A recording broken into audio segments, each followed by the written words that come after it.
He's also from Hong Kong. He is the executive chairman of the Hong Kong Legal Exchange Foundation.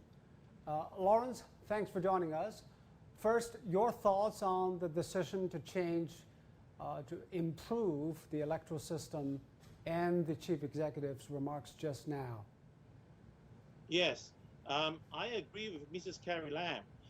The reform, as proposed, is certainly necessary because many district councillors are political proxies of foreign governments. And these 117 district councillors would be very influential in determining who is elected as our chief executive.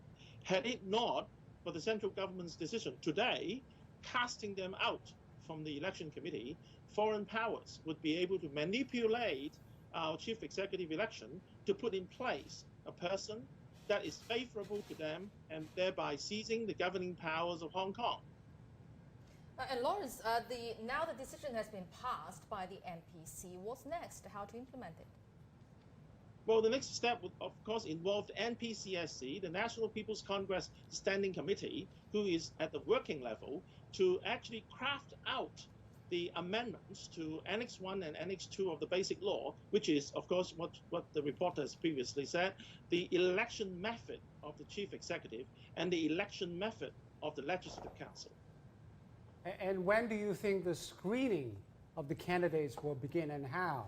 Because patriots governing Hong Kong, does it mean that the opposition members will be screened through a process? Well, patriotism, to answer your question, patriotism is not a vague concept. It requires a person to first sincerely safeguarding national sovereignty, security, and development interest. Second, respecting the fundamental system of the country and the constitutional order of the city, Hong Kong. And third, doing one's utmost to maintain its prosperity and stability. So these are the meaning of patriotism or the requirement of being a patriot. So these would be a written down in the laws so that it can be effectively implemented. Lawrence, how is this decision be viewed or looked at by the legal society, as you are one member of it? Well, I think yes. Of course, the technical legal skill is to how to put this political concept into legal terminologies and make it enforceable.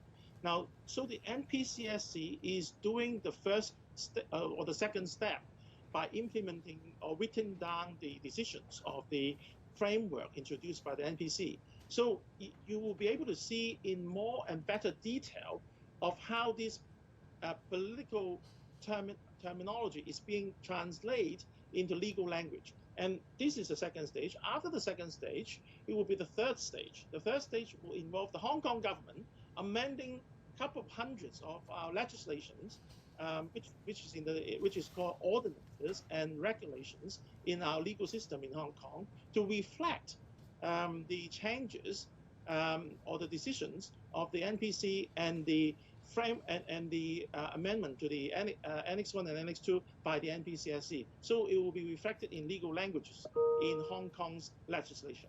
And Lawrence, do you think this decision to improve the electoral process in Hong Kong will change the nature between Beijing and Hong Kong?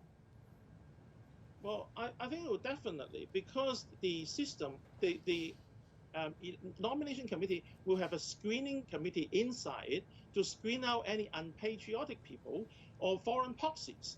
So the system will be comprised of predominantly in all our political positions in Hong Kong by patriots. And they would, patriots, for example, CPP/CC members, they are known to be patriotic in our Hong Kong society, and they come from different walks of life and different sectors of Hong Kong. They are sufficiently representative of the Hong Kong people. So of all of these people who will form the future nomination committee, the result is many of the foreign proxies and separatists would be screened out, and they won't be able to come into our political system. Yeah, Lawrence, one is being implemented and the electoral system is being modified or improved. how big impact will it have on the livelihoods of Hong Kong people in terms of, for instance, improving the sluggish economy already existing there and the housing prices, etc.? Well, to say bluntly, in the current Legislative Council are very much so influenced by the financial sector or property tycoons, to say it bluntly. So if the government in so many years before wanting to pass policies that would facilitate cheaper housings, and those policies would see resistance from various angles. So if the current composition of the Legislative Council that will move away or minimize or lessen the effect of the property tycoons, I think and be occupied by someone who is more supportive of government policies because they don't have an interest in the outcome of the policy, that would probably give the government a chance to better our housing policy and build more cheaper housings and to ease our social problems in Hong Kong. All right. Thank you very much, Lawrence, for your analysis from Hong Kong.